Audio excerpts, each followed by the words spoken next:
Okay. And anybody who would like to, feel free to have a seat. We're kind of not too many people in here today. But we're going to go ahead and call this meeting to order. Let the record reflect that we have Councilman Vice Chair Hussein present and Councilmember Brown with Patricia Spitzley. Councilwoman Spitzley, have you heard from her? Or excuse? Okay, excuse.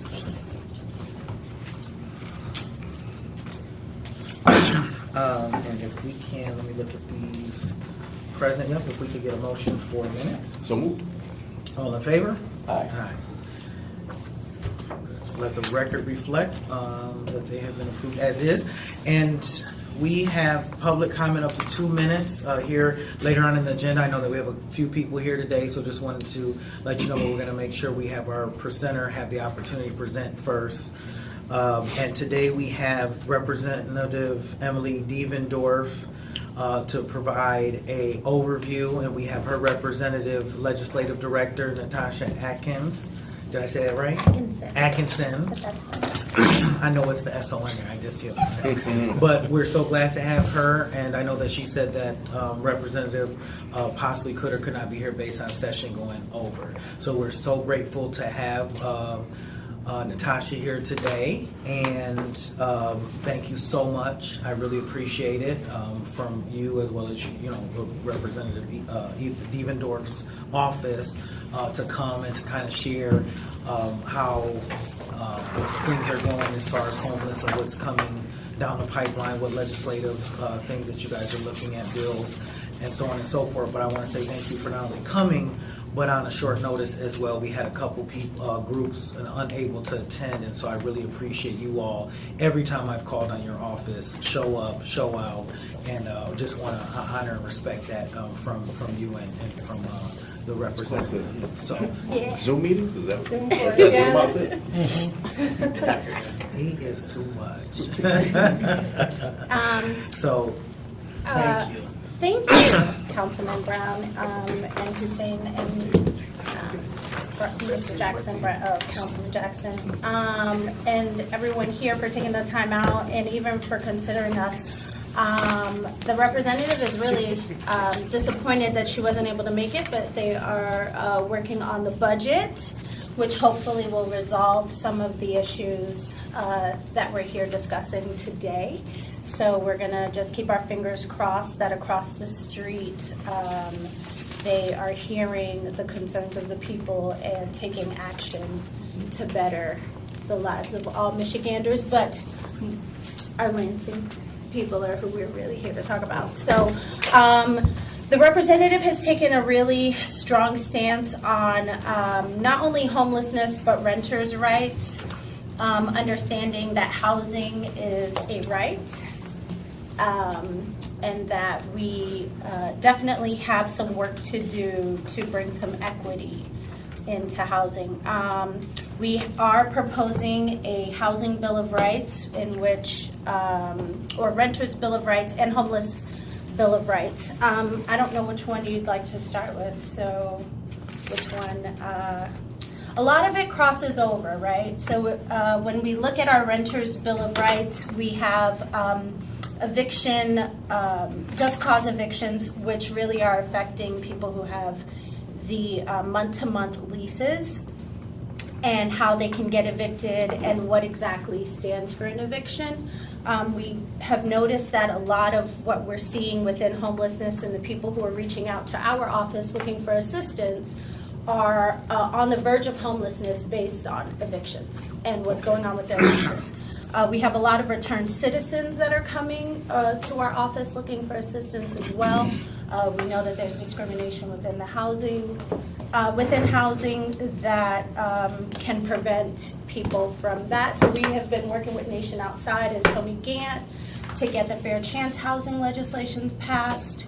And that would be coming from Representative Ayash's office, but we are co-sponsoring. We are also discussing relocation assistance when we see red tagged housing and what that looks like. And we know that that's been a burden on the city as well. We have been in talks with Andy Shore's office about the responsibility that the city has taken on to rehouse people who are in red tagged homes. So when it comes to the red tags, we're noticing two different circumstances, right? So one is we're rehousing and asking landlords to take on that responsibility, right? The price or the cost of rehousing. But then also when we're looking at the red tagging process or the pink tagging process and where we can provide assistance to these landlords. Understanding and in talks with various landlords and associations of landlords, majority of who's housing people, especially in our city and what we're seeing in a lot of areas in Michigan, they're not wealthy, they're not millionaires, right? They're not the big developers. And so there's a burden of cost on them as well. And so how can we alleviate some of that? I mean, obviously there's the lack of communication with the city. And we've heard from code enforcement that if people reached out and explained the situation or said, hey, this contractor is backlogged and can't see me for 6 months, that the city would be able to come up with a compromise with them. But there's also an education that needs to happen with those landlords to understand what resources are out there. And so we want to make sure that we're balancing the scales. We want to, of course, protect the tenants, but also provide the landlords with resources so that we're not having to go to that route. Josh. Something I know that Councilman Hussein and I have spoken about with constituents and people and so on and so forth is to some extent what you're saying, where you have small mom and pop landlords versus the corporate enterprises. Yes. And balancing those scales. And so just a thought to put out there, if there is support or some type of program you guys are thinking about putting together, is have it, kind of on a sliding scale model where, if you are a group that have one house or two houses, this might be available, but not for the big multi-million, to take advantage. Absolutely. I think we, in the talks, so this is just purely what we had conceptualized, and I think Emily might have brought that up on the call that we did with you this weekend, Adam, was a requirement that goes along with the renewal of the license to rent, and that would require them to take almost like what we would consider a landlord class, like a first-time home buyers, and kind of just have possibly presenters come and talk about this is what it looks like. And in those aspects, we can also educate landlords on barriers to housing, right? So we can talk about, how you can properly protect yourself from certain situations. We see a lot of just tenants and landlords going at it for like really weird things, but in a way that we can educate them on what their rights are, but also what the rights of the tenants are. And sometimes we can alleviate a lot of the issues when people know what their responsibilities are and who they can reach out to, right? So that's our hope, is that eventually we can work with, we're not sure yet. It's just an idea that we have been discussing and also floating around with the landlord agent. There was like a group or landlords, whatever, united. What's the name of the group you've been working with, Ulysses? Say that again? What's the name of the group that you've been working with? Oh, the Renter Property Owners Association of Mid-Michigan. No, I think this group is out of Ypsilanti, but I mean, they're just a group of landlords who have an association as stakeholders. We have one here locally that Ulysses is. She's here. Oh, yay. There she is. Great. Good timing. Have a seat. I just kind of spread out. So Thank I'll you just for go your over kindness. here. Right But on yeah, time. I think what we. Oh, sorry. No, I was just saying, right on time. We just were talking about the group that you represent. And you walked in the door. Yeah. Sorry, I was a few moments late. Oh, no problem. We're glad you came. But yeah, so I think we can I don't think that, I think what our office is seeing is that landlords want to be accountable and they want to be responsible and they want to provide safe housing. And the goal of a landlord, from what we have understand and the people that we've reached out to, is not to have this constant overturning of tenants. And so if we can find some middle ground, and I think that both of these bill packages, well, our renter's bill of rights is almost 27 bills in this package. But what you'll find in it is that there's equity and that we're definitely not attacking landlords, but hoping that we can have a clear outline of who's responsible for what and what is an equitable way to go about solving our housing crisis, because we need our local landlords. Right, absolutely. Now, how do our constituents, residents, or people who want to inquire find about this rental bill of rights? How do they find that online, or because you said it's 27 bills put in? Yes. So these bills are proposed, but have not gone to the housing committee yet. So as soon as they go through housing committee, they will be able to see them. What I would say is reach out to some of the agencies that are here, Nation Outside, definitely Tony Gant's office. They're all aware. You can reach out to our office. So do you want me to just say what it is? Yeah, well, Yeah. This is recorded online now. Yeah. Hi. Yeah. Our telephone number is 517-373-2277. Sorry, I forgot. Well, we just, Adam worked as well as Carol, President Wood, to get this transparent recorded in live. Yeah, so I'm sorry about that. Yeah, that's why I was, yeah. Well, I'm glad I was And the nice camera's today. there, so you can wave. You can say the number to the camera. That would be something you would tell someone. Yeah, okay, so our phone number My again, apologies. 517-373-2277. Could you say that slower, please? Sure. 517 Yeah, 373-2277. thank you. No problem. And the email address, it's going to be a long one. Sorry, guys, it's not my last name. Emily, E-M-I-L-Y, Dievendorf, D-I-E, V as in Victor, E-N-D-O-R-F, at house.mi.gov. You can also find us on the House Dems page. If you go to State of Michigan, look up your House of Representatives. It is District 77. And we are located in the Cora Anderson House Building, office number 1096. And any Michigander can come into our office building. You do not need an appointment. You may need to make one, but you are more than welcome to come by. It is your house. We're just chosen by you to be there. So come on by, call us, bother me if it is. I am the legislative director for housing. So you can also talk to me. I have a ton of information. So if you need to reach us, that's the best way to do that. Thank you so much for that. What was your name again? Natasha. Okay. Councilman Hussein, I know you probably have.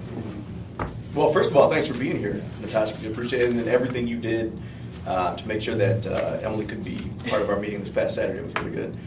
Just a couple things, because you said it was a 25-bill package, and I know, I mean, we can't go through every single bill. But you talked a lot about equitable housing, and that can mean a lot of things. Yes. Have you all, part of this package, are we looking to do away with, and the question was actually asked this past Saturday, are we looking to do away with exclusionary zoning? And the reason I asked that is the way that some municipalities are moving forward with their own housing code, if you will.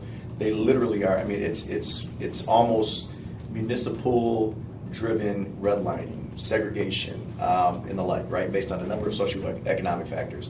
The reality is that if somebody, as an example, is poor, they should not have to live in the city of Lansing. Mm-hmm. But with that being said, it is very difficult to get our local partners to take on some of the responsibility, and some of that is obviously through their own code. So are you guys looking at that? Wow, that's really a good question for the representative to answer. What I do, I know that there have been talks. No one has stepped forward to propose that yet. I know the representative's position on that is absolutely not. And you should not be excluded or told that you have to live in a certain area, and we should not be pocketing poverty. Right. That's going to be a very big thing to accomplish, because they're municipalities that will push into pockets. Yeah. I'll So- tell you what, anything worth doing is about very tall. Yes. Right, we know that. Yeah. So that was my first question. The second one, when we talk about landlord financial Mm-hmm. responsibility for displaced residents, what does that look like? We had this discussion, and I think the way that we are working with LSB, which are the lawyers that help us make sure that the bills that we're proposing include social justice and follow the Constitution and state law. So what we were discussing is the relocation up to a certain amount and size. So if we have a family who's in a 3-bedroom apartment, the landlord cannot essentially say, I'm going to put you guys in a single bedroom hotel. You know what I mean? There has to be a cap. I think that we are not sure yet, and really are looking for advice from stakeholders on how we do the enforcement and what that looks like. Again, taking into consideration that not everyone is. It is going to be difficult for us to put this line on up to a certain amount. So I think the way that it has to be done is to say, based on how many units you have rented, right? So we can't say, because you're a big developer, you're going to pay more than the smaller person, but we can base it on how much money they have earned through the rental. Okay, and so up to, but what about duration? And so I guess what I'm getting at is it, they're responsible for 60 to 90 days? Is it until they bring that property into compliance? Is it until they can find a new permanent place within their inventory or portfolio to actually move them into? I mean, what does that look like? So those are also the things that we have to consider based on how many units the person has, right? So I have one apartment that I'm renting that, the expectation that I have to wait until I have something in my portfolio for that person, or that person finds something, So again, looking at it from an equity lens, that would be difficult. And we have to be cautious of our wording, because then it's exclusionary and the same towards larger developers, right? Yeah. So. Okay. And then you referenced fair housing legislation at the state level, which I think is the way to do it, as opposed to going to each municipality, advocating, getting them, So I guess my question is, what does that look like? Is that that this is going to be essentially applied consistently across the state? Is it more of a framework that municipalities can easily opt into? What does that look like? When you say fair chance housing in reference to So- our renters' bill of rights? Is that not part of the Bill of Rights?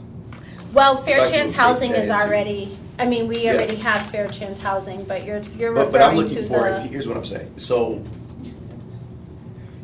as an example, William and Tony and these guys, they're advocating, obviously, they're going from For municipality return to citizen. municipality. Yes. Right? Yes, I'm sorry, So, yes. yeah, And so, okay. what did I say? They call their proposal fair chance housing. So that's Yes, what that's what, I'm sorry. But yeah. he didn't put act, so I'm sorry, that's why I'm sorry. I was like. So that's I exactly didn't what I'm talking about, reference- because it really just needs to be a statewide thing as Yes. opposed to municipalities, right? Well, that's the essentially- proposal. So Representative Ayash's office is working with Nation Okay. Outside alongside us to create this. And so, yes, we are introducing the fair chance housing through the housing committee as opposed to criminal justice. Right. But yes, once it's passed, which we're very hopeful that it will be passed, it would be just state as opposed to municipality. Now, how come I've asked this question is, it seems like it's a housing, but it also a criminal justice system issue. If you paid your time, you did your crime type of thing, right? Then you get out and you're discriminating. So how come we're not working with both, both areas. Well, I don't think you need to. In understanding how the bills get passed, they get introduced, it goes to a committee. Only one committee needs to refer it to the floor. And I think it was strategic on Rep. Devendorf's part to propose that housing take it, because once the person has done their time, that shield of criminal and all these other stereotypes and microaggressions towards returned citizens need to be gone. This is about housing, and this is about you have a right to housing. Like, what are we talking about? Discriminating and preventing someone from having a place to live, especially after people have done 10, Right. 15 years.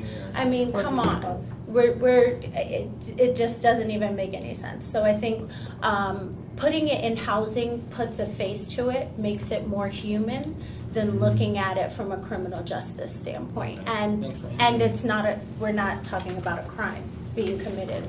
We're talking about people wanting a safe place to rest their heads. So. Thank you. And also, the other piece is you said something that was interesting to me. Do we have data that says that most landlords are actually small business owners that own 1 to 2 homes, or are we kind of anecdotally assuming that? No, there are numbers we received from MISTA Okay. about, and I'm not sure how that data was collected. I believe that it's part of their housing portfolio and what they have and what they know is available through reporting from cities. So provided that the cities and municipalities throughout the state have provided accurate information, then I believe that those are the numbers. Okay. Because I will tell you, Uh-huh. Natasha, I'm up to my eyeballs. Yeah. And property owners that, maybe they have 21 multifamily properties throughout the city of Lansing. Maybe they have 700, 800, 900 doors, right? We also have individuals that own well over, and several individuals that own well over 100 single-family detached residential homes. We have, it is absolutely insane. I And would say frankly, that one of those the things that I numbers- really struggle with is that most of these people, they live out of state, they have out-of-state management companies, they're predatory at best. This is absolutely about ROI. And so I want to be careful when we talk about being balanced, and we want to be equitable. I want to make sure that we're not taking the few sad stories that we're hearing and then we're forgetting this absolute No. nightmare that we're contending with out in our community. I would say that the numbers that I said when I said majority, we are looking at it from a statewide lens. So yes, we have a specific responsibility to District 77, of course. Of course. But whatever we pass goes statewide. Exactly. And so looking at it from both a small R lens and a larger lens. So I would say that I'm not abreast on the numbers for Lansing, Right. but I won't deny. Listen, Yeah, you're familiar. we've been here. Right. And Rep. Devendorf has lived on various parts of Lansing, or throughout various parts of Lansing. And so we recognize the Sure. problem, and will never deny that they're bad landlords, very bad landlords. Yeah. And people who own houses and keep them dilapidated so that they're at a constant loss because it's beneficial to them financially. I mean, that's not or they just don't care. Right.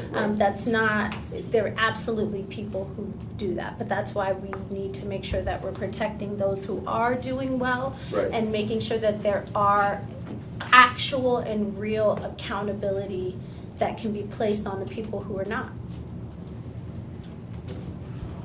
Thank you. Yeah. Okay. Oh, I did want to mention our homeless bill of rights, though. We Yes. do have, we're proposing a homeless bill of rights. And this will aid our homeless population significantly. We definitely have been talking about the homeless situation and how we can assist them in rapid rehousing, employment, helping end discrimination on employment for people who are experiencing homelessness. So can you talk about rapid rehousing and the employment? Yes. So, well, we've been talking about a warming and cooling shelter for forever. But our goal is to hopefully get the funding, budget-wise, to implement more workers into working with homelessness Okay. and providing more dollars to agencies who are able to provide rapid rehousing. So when you say rapid rehousing, kind of the term around here, and anybody correct me if I'm wrong, and I don't know if you know Ulysses right here next to you. I He's don't. the eviction program Diversion. quarter diversion Eviction diversion specialist case manager program facilitator. director. Yeah, that's a lot of time to Of the 54 district court, and he's been doing a lot of work Oh, awesome. with rapid rehousing and all of those things. So when we hear rapid rehousing, can you just give a quick definition of what that sounds like to us? You know, for me, it's been, you know, we have folks that are in the shelter with Section 8 vouchers, trying to get into Section 8 housing, but because of all the red tags, the vouchers are prone to just expire. They cannot get into those locations. Then you have people that are on the street in that same boat. They can't even get into the shelter. So there's these tiers that I'm dealing with, and then of course the evictions. More recently, the month of May, thanks to Joe McDonald requesting this information with the Ritz. The last month of May, pre-pandemic, we had 81 writs issued in the 54A District Court alone. This May, we had 123. It was a 52% increase now versus a pre-pandemic number, which is brutally alarming. Like when I saw it, I thought, is this a mistake? But no, Stephanie runs the report, and it was correct. That's the highest increase out of any month in 2023. So when people ask the question, are we back the way it was before the pandemic? We're actually worse than the way it was before the pandemic. And so rapid rehousing, again, that's a you know, it's a huge buzzword, but it's right now nothing's happening rapidly, other than more homelessness. Yes. That's the only rapid that's happening. Yeah, thank you, Lissy. So that's why I wanted to, so when we hear that term here, Yeah. Natasha, we're Yeah. like, so, So what's the plan? well, when you say rapid rehousing, you're talking about fund development, building, you know, I mean, what exactly, yeah, what's the So, plan, I guess? yes. Again, the budget dollars go into programming. And so our best bet is to really work with programming. Mishta has a wonderful program that helps people who own homes age stock. So our aging housing stock that we see when we drive through, to be able to allow people funding to be able to repair. And then there are incentives for, Mishta is going to be working on creating incentive programs to rent to people who do have a Section 8 voucher. So someone who hasn't gone through the Section 8 process, or to be a Section 8 landlord, how do you do that? What's the easiest way? And so we can provide that education, and then the linkage with agency. Right? Okay. So now you've gone through this program, I can now I'm in the database and I'm able to be pulled for housing. Right. I don't think that we got into this situation rapidly. So when we say rapid rehousing, I don't think that we're resolving it quickly, which is why it's so important that we put our dollars into a warming and cooling shelter. I know the old McLaren building is going to be turned into a youth housing facility for homeless youth and homeless youth with mental health issues. And so that's going to be under works, and I cannot tell you the agency because it's slipping my mind Child right and now. family. Yes, Child and Family Services. Is that what it is? Child and Family? Yeah. Mhm. So those are the projects that we're really working on to be able to help rehouse or help find Excuse me. a solution to this crisis. Okay, thank you for describing that a little bit more. I would just make a suggestion, talking to a lot of constituents and a lot of landlords. There's some great people who have a heart, who really care and want to open up the housing stock they have. But even talking to Kim Coleman in the past and working with constituents, we found that some of the landlords have been burned where like the damage is so extensive.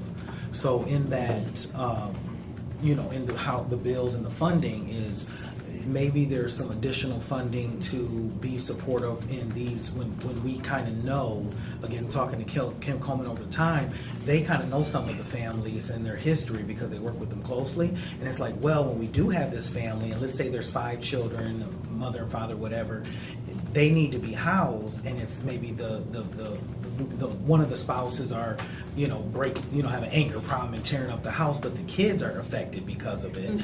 And so, yeah, maybe there's accountability and all that, but also additional funds to kind of help subset some of that when the landlords are taking risk. On top of getting them signed up and connected, let's say you sign up 100 new landlords, great, we got 100 houses, 30 is going to disconnect after the first, or whatever the number is.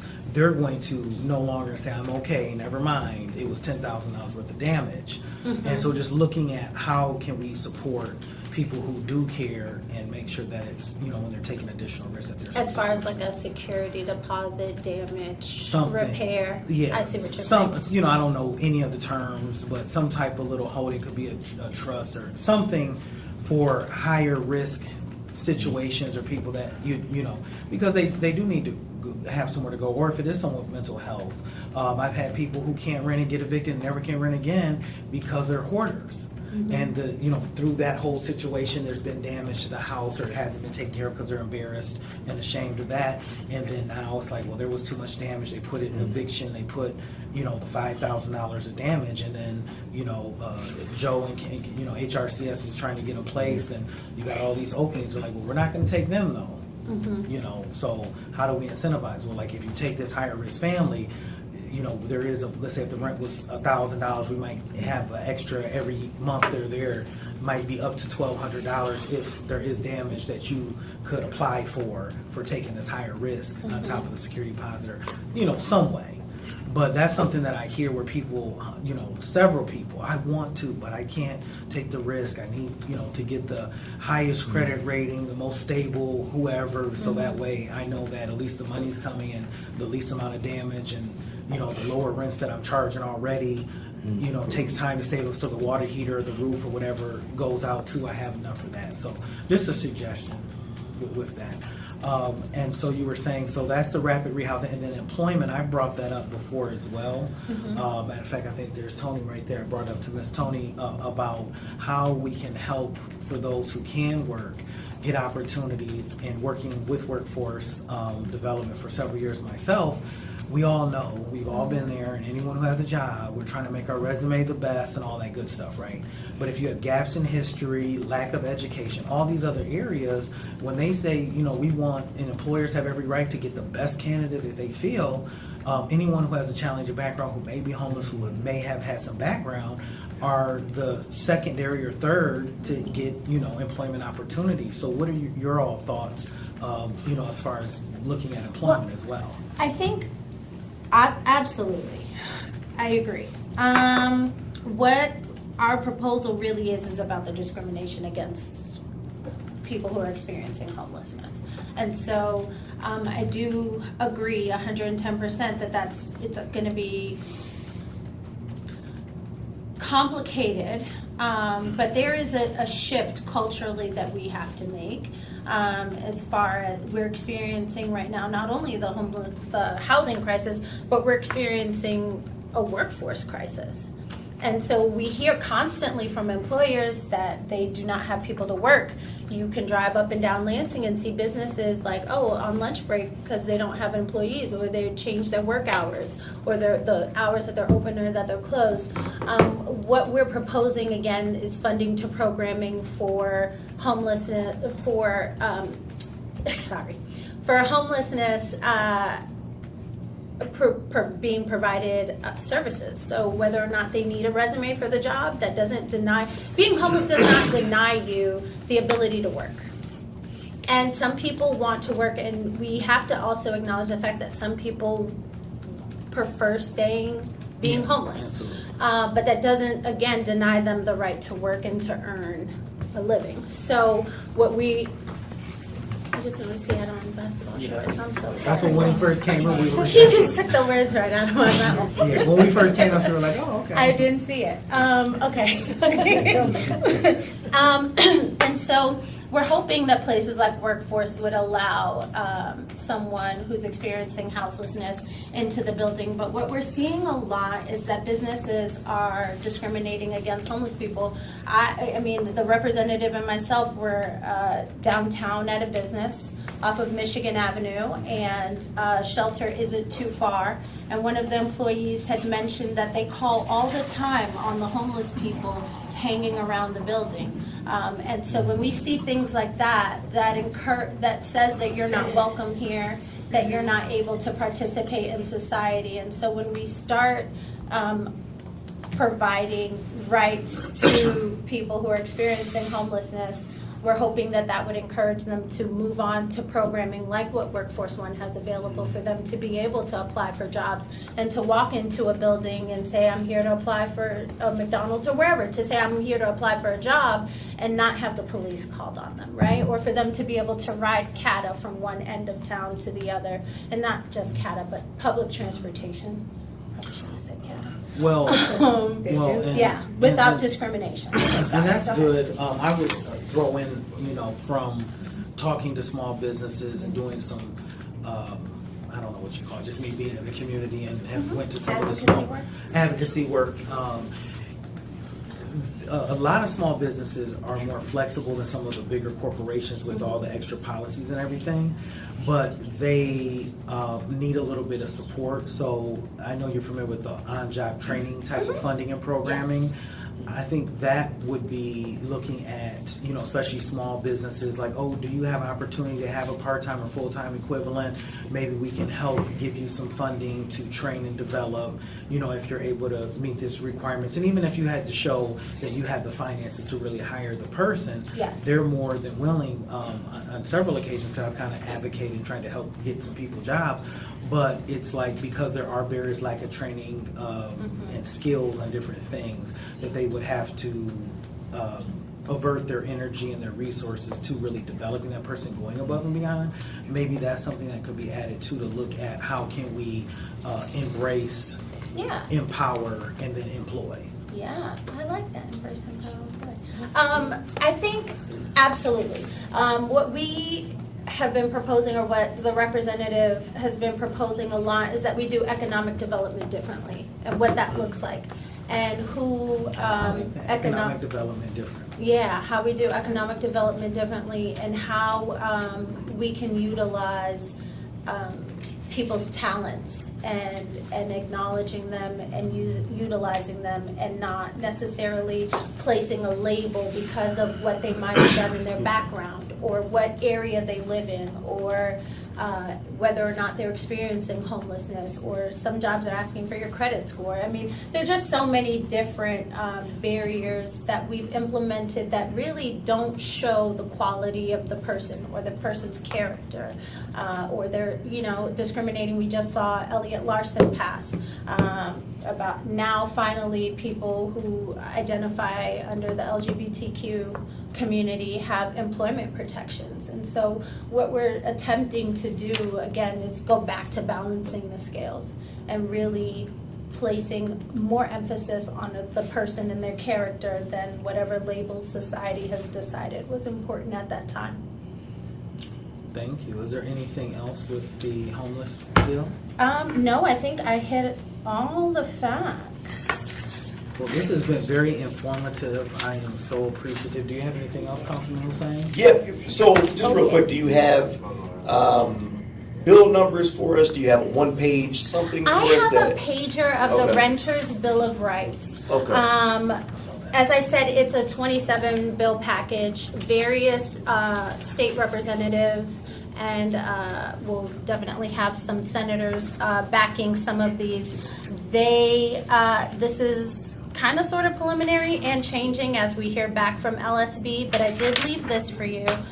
I would love to give you what I have for the homeless Bill of Rights, but can I even don't send think. it, yeah, to our- Yeah, I can. It's got my email. I so- do. Okay. I will send that to you as soon as I get the yes. I can send it out Right, from that's LSB, from our legal department. right. But Let I me do ask you have this, too. business cards. Go ahead. So what was used as for the 27 bill package? What was used as the Can we foundation? for side that? talk, Was it- please? Side talk.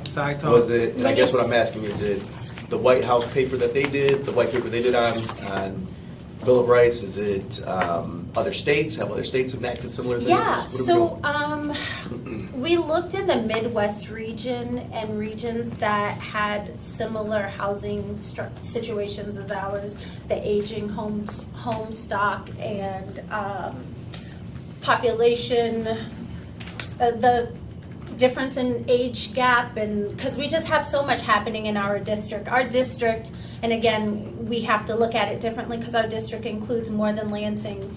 Because redistricting happened, we have Grand Ledge, DeWitt, a bit of St. John's, we have Eagle, Westphalia, and then we have North Lansing, West Lansing, East Lansing. And so we had to kind of grapple from different parts of the country, but Minnesota, Indiana,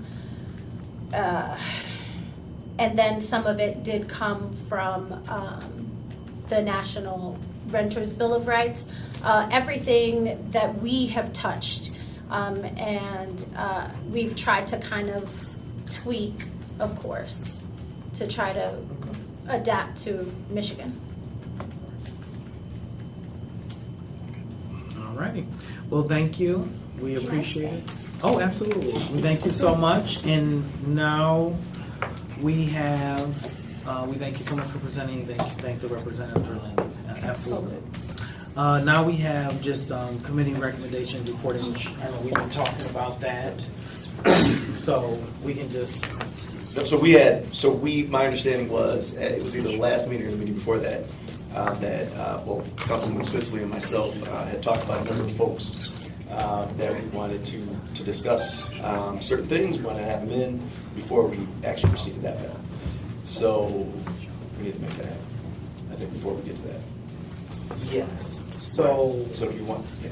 go ahead. No, so if you want to, my minutes, if you want to, because I know Pat had a number of specifics, right? Yeah. And then let's try to organize that, and I think we need to knock that out within like the next 1 to 2 weeks. Okay. And then get moving on. So if you can help with that, Renee. What do you need?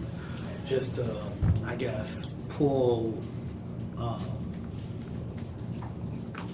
I guess if you can just pull the minutes together and just have them printed, and then I can look through that and see what we want to source. Okay. And then have it available for the next meeting. Sure. So keep that. And then we are, just for you and everyone else, so Renee's been very diligent reaching out to the state legislator, the county, and everybody. Yeah. So we're just working on getting everyone scheduled as we can, and we'll keep pressing that forward as well. But what we're trying to do is get each branch, each county, just all county, not mixing, Senate, House, just an individual meeting, so it's not all mixed together. So, and that's pretty much it on that. Now we have public comment. All right, no public comment? I didn't know who was going to. We didn't know if. No, I was followed just teasing. I saw Norma coming up. Keep everybody on their toes. Okay, so on the challenge of providing equitable services. Could you state your name for the record? Norma Bauer. Thank you. It's so important to be equitable, and you can do that the way the federal agencies do it, the way federal departments do it. And they do it on the basis of the social determinants of health, because there's no such thing as race, hello? I mean, I look at Ulysses here, I don't know if he's from the Philippines or Mexico or, New York. Okay, well, you're part of the world, you're still breathing like us, everything. And so we share that. So the social determinants of health. Are you economically stable? Every race has people who are not. Okay. Have you had adequate education? Have you had adequate health care? Do you live in safe housing? Do you live in a safe neighborhood? Those are the 5 determinants. And so there's diversity in every race, and it allows you, and this is what the CDC did, and the Michigan, or state, U.S. Department of Health and Human Services, and all the public health agencies are on board with the social determinants of health. So you can be equitable without having anything to do with race whatsoever. And that's the key. So also I want to point out in terms of hoarding. Hoarding is a mental illness, folks. I know. So let them get into that place that Child Family Services is providing. And talk about big rotten landlords. What can we do about the Lansing Housing Commission? I mean, I really would like to hear about that someday, somehow. That's the main thing. And please let me see that one-page summary of the Bill of Rights when it comes out. Thank you. Thank you so Thank much. you. And I saw this gentleman. Yes. You want to go? Yes, Okay. yes. A couple things I wanted to mention that. Please state your name. My name is Jesse Lasorda. Thank you. Something that I had gathered from the meeting, the town hall meeting on Saturday, and that was Emily had made mention that she was against a moratorium on rental units. Well, I'm for it, and I'm for it because we are inundated with red tag, pink tag, you name it, and it's just overwhelming. And saying that, she also mentioned, if I understood it correctly, that there was not monies that were being considered for code enforcement, and I think they should be. Whatever that magic number is at the end of the day, I don't know. I know that there's a lot that's happening within code enforcement to make it more efficient and transparent. So I believe money should be there. An example of that is I have a house 2 houses down from me. It's a rental unit. I've been where I am for 7 years. The roof is completely shot on the house. Code enforcement was going to do a inspection on the house the 30th of March. Didn't happen. They got an extension. The owner of this rental property lives in Kentwood. He could care less about the property.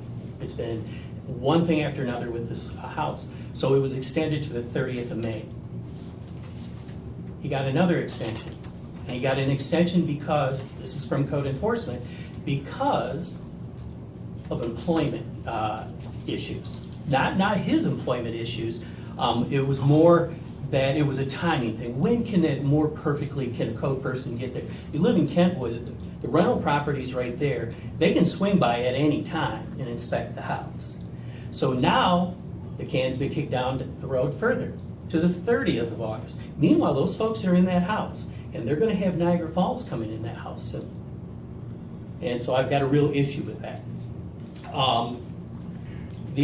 Two other things real briefly, and one is, maybe somebody here or could find out, what is the percentage of folk that are homeless? And now when I say this, please don't misinterpret what I'm trying to say. The language may be incorrect, but are at peace with being homeless. At peace with being homeless and not in a shelter. I don't know if those numbers are out there, but I would be very curious about that. And last but least, on the way here, I drove by the old Walter French Junior High School, and I was quite impressed about the progress that has been made. I went to junior high school to that junior high.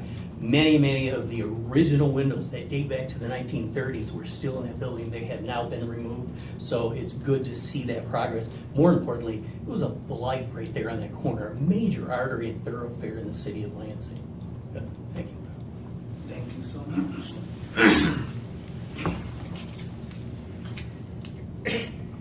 I didn't want to get anybody's way. I was just curious about. I'm sorry, can you say your name? Yeah, sorry. I'm Tricia Washburn, and I'm just single, but I am a part of Nation Outside as just a volunteer. Okay, real quick before you share, Renee, I wanted to just had a brain. Can we check to see if we can get the data from economic or whatever, the red tag and pink tag, owner occupied versus rental? Like the numbers, we have 600 red tags or whatever, how many are that? So you want the difference between owner occupied And rental. Okay. To the point you were making, thank you. All right, I'm sorry. Yeah, no, that's okay. You know how you get some and you're gonna lose it, Yes, I so know thank you so exactly, much. exactly. No, definitely, not a problem. I'm Tricia Washburn, I'm a volunteer from Nation Outside. I'm not just as impacted at all. You were there last night, right? I was there Okay, last okay. night, yeah. I'm just curious as to if there's anything being done on anyone's agenda about the discrimination that people with criminal backgrounds get with housing, because it is I worked in housing homeless people, and it was horrendous with the discrimination, even going like 20 years back. I mean, it's insane, and I just, you know, all the studies are showing that if you keep denying people housing when they get out of jail, the higher amount that they will go and recidivate and reoffend. They need access to basic jobs and education and housing and healthcare when they get out. And because they don't have those things, and the whole world says, go work at Walmart, and go work at Burger King, you know, and then they end up staying there their whole life, and and then they just are slapped with that label for the rest of their life. I don't think that's fair. And all it does is really just create poverty. You know, we always hear about people saying, oh, let's, you know, fix homelessness, let's fix unemployment.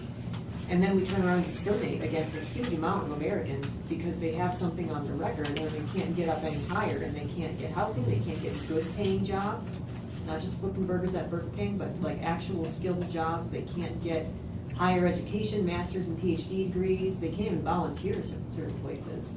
And then we turn around and wonder, why is there so much recidivation? Why is there so much poverty? We're kind of pushing people into poverty the more we label them and discriminate against them and deny them all these basic necessities and all these opportunities to progress. The punishment's over. It's over. They already went to prison. They've been released now. The jails released them for a reason, because it's over, and now they have to go out and be functioning members of society, and nobody will let them. So I'm wondering if there's anything that's being worked on right now for that. Well, that's what the representative Natasha was here talking about, the Fair Chance Housing Bill, and looking at all of those issues because it's a statewide issue.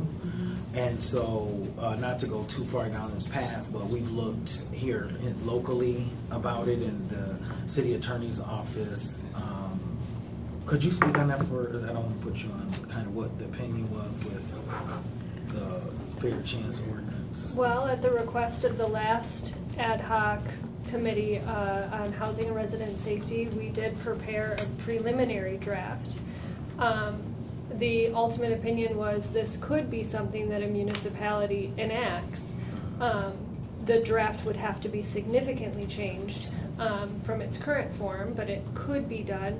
And I think at that time, this was a conversation that then morphed into the Public Safety Committee.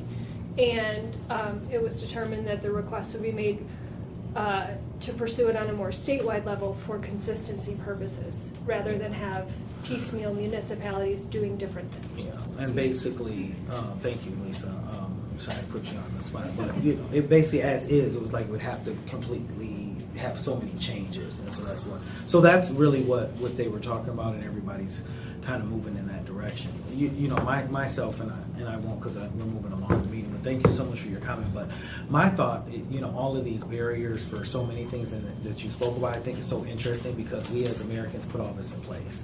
So I just think it's so interesting that we're talking about all this like, you know, government is just this stamp or something, but it's the human beings and the voters and us as a community have put all these things in place. Because I never understood if you know, like we say, if you did the crime, pay your time, then you get out, then you're discriminated against. For the rest of your life. Yeah, but I didn't put that in place. Yeah. I mean, you know what I'm saying? We did as America over the last 40, 50 years. So it's like, how do we get so far down that path and now everyone's trying to go down a different path? I just think it's quite interesting and, you know, in many different situations, very sad.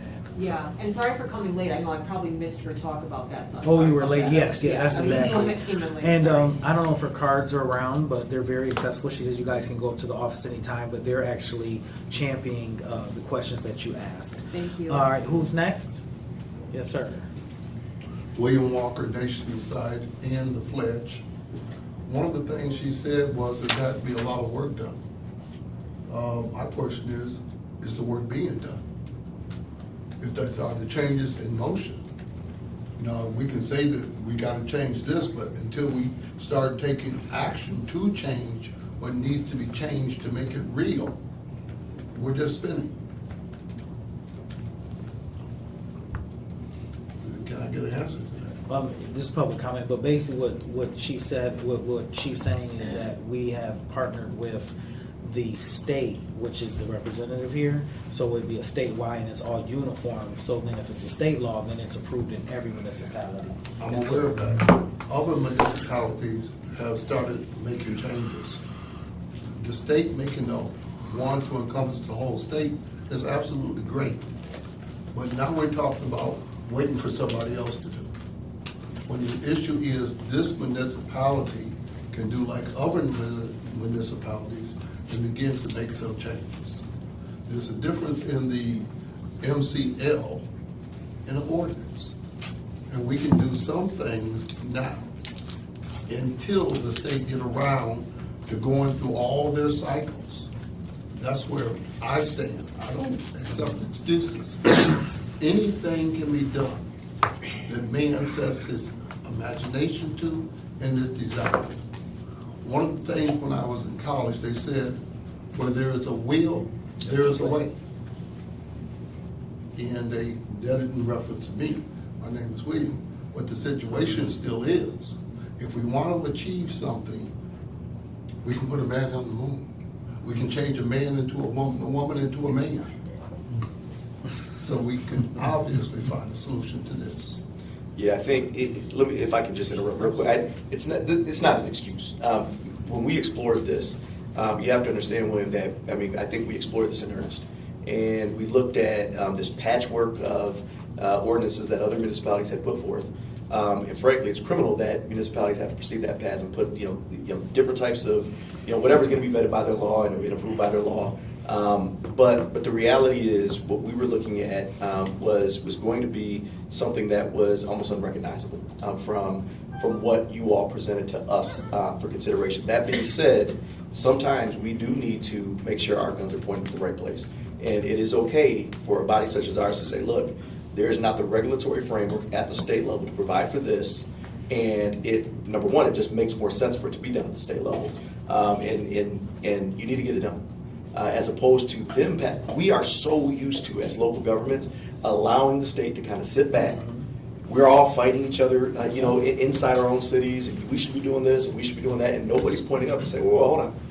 Why isn't the state jumping in, getting involved, and taking care of this? So I promise you that we are advocating vigorously at the state level. We are talking to Emily, we're talking to Kara Hope, we're talking to Sarah Anthony, all the same people you guys are talking to. But it is my opinion, particularly after we had the opinion coming out from law, that we need to be advocating at the state level. Period. I mean, that's my, respectively, I don't want to speak for the entire council, but that's my opinion. Okay, then, can we get to the point of calling in the drafters of the original, telling them of the problems, and putting the minds together to deal with this? I mean, my feelings are different than the nation, mainly from the standpoint, I feel we need something a lot stronger. They're coming in just trying to get something done. I do feel we need something a lot stronger. Once we have served that, once prisoners have no longer prisoners and they're returning citizens, then the word citizen becomes the key. Right. They must be able to function in this society, or they end up going back to the society that they were able to function in, prison. Exactly. The issue of employment, this is the one I like. A homeless person can get employment. So then he comes into work. Has he showered? Has he had a good night's sleep so he can perform this job well? Or do I expect him to operate this press when he's been sleeping under a bridge? Now, it's time that we start facing certain realities. You gotta have a good night's sleep. You gotta have meals. And where you gonna fit the meals? Homeless people. You gotta be able to function like our citizens, because you're competing against our citizens. It's time that we start realizing that the Walter French thing is a good idea, but we got to take this bull by the horns, and we, not me or you, we have got to drag this bull down. this is my feelings. You know, in all of these issues of red tag houses that's been red tagged for 10, 12 years. If you are, a city is made up of people, and therefore people must have housing.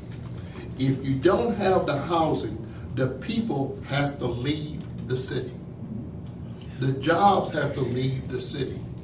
Gee, isn't that kind of what's happening now? We're dealing with the issue on a secondary basis. But to build a city, you gotta have jobs, and when they get the jobs, they start building houses so that people can live in them. We got investors who are sitting on houses so that nobody's using them. We got investors who's sitting on houses and the roofs are falling because it's just been sitting there. If you don't want to invest in this city for real, then stay out. We got red tag houses. We can put fines on these red tag houses. You got X number of days to get these red tags off. If you're going to leave them red tag, then you're going to lose your profit of your investment. Because we're going to keep fining you every day you don't fix it. And this will change the dynamics instantly. It's time that we take this bullet. Thank you, Mr. Walker, Mr. Williams. Thank you. The only other thing I'll say before we adjourn, the other thing is, and correct me if I'm wrong, we have, and I've met with Tony a number of times even with regards to the ordinance that they want us to pass, and there is very little. I think what we do is we let some municipalities, like in Ann Arbor as an example, pass an ordinance. We applaud that, we give them a pat on the back, and then they're kind of. There's no energy, there's no right in terms of advocacy at that municipal level because, hey, they passed it and now we're going to move on. One of the things we have not seen is a lot of enforcement. That's right. And so the question always comes back to enforceability of an ordinance, number one. And number two, I think there's very little in the way of case law that speaks to enforceability of these types of ordinances.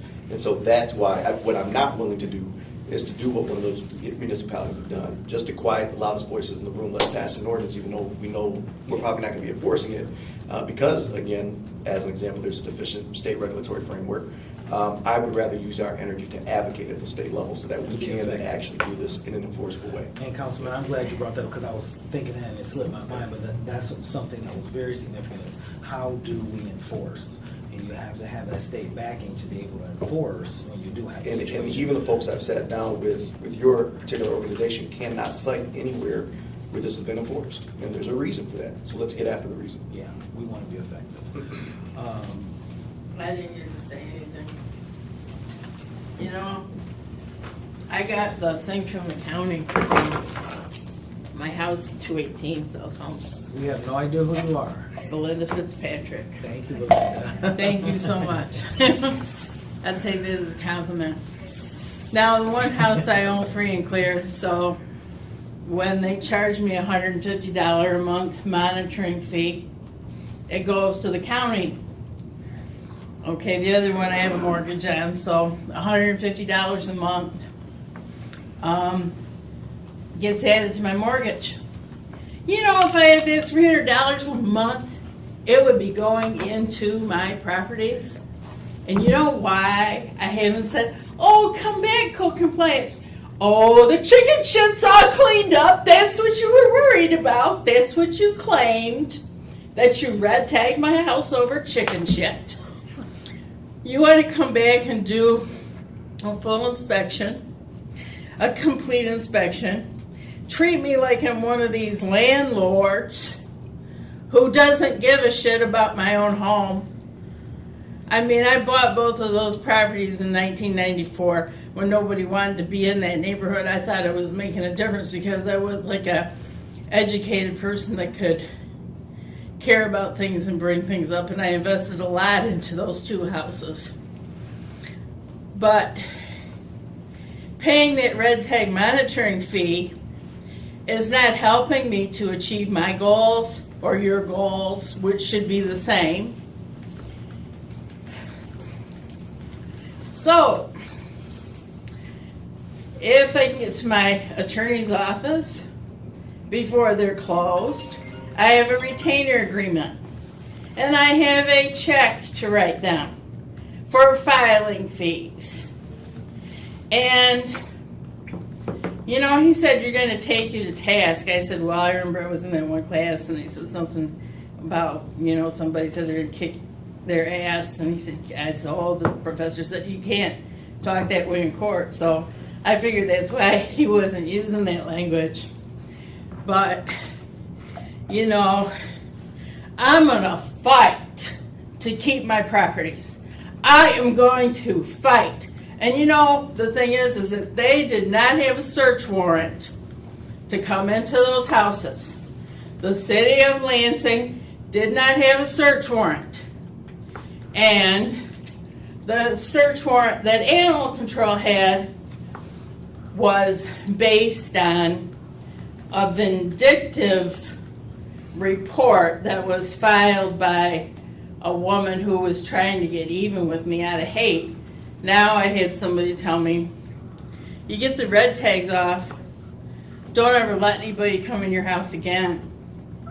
Is that, you know, I tried to hire your neighbor's cleaning service and they said they couldn't have their staff come in because they didn't know why the house was unsafe. Then Lynn Puente on one hand says, well, Belinda has to have this cleaning service come in.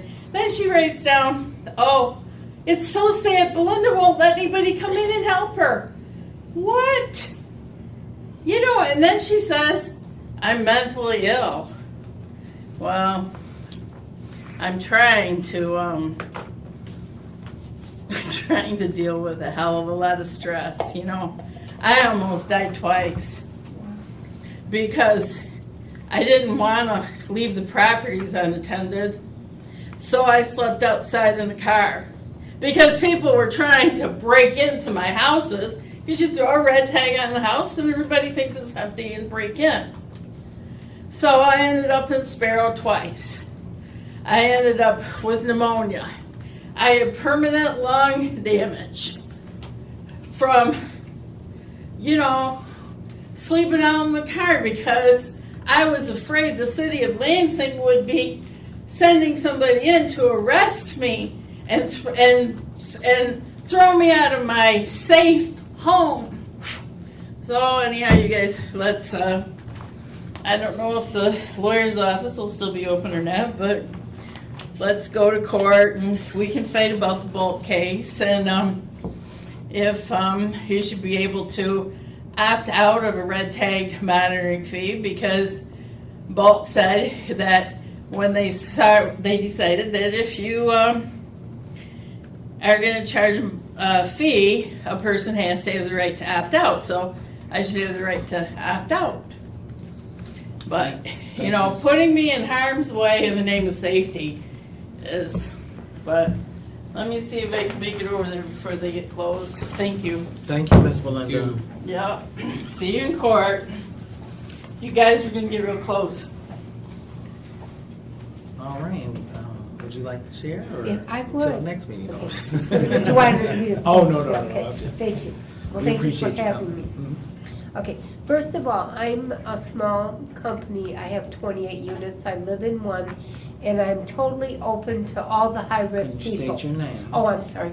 Rita, R-I-T-A, in Dunlop, D-U-N-L-O-P. So you're talking about yourself as an individual Yes, versus but the I'm also going, association? yes, but Okay. then I'm going to mention the association too. Okay.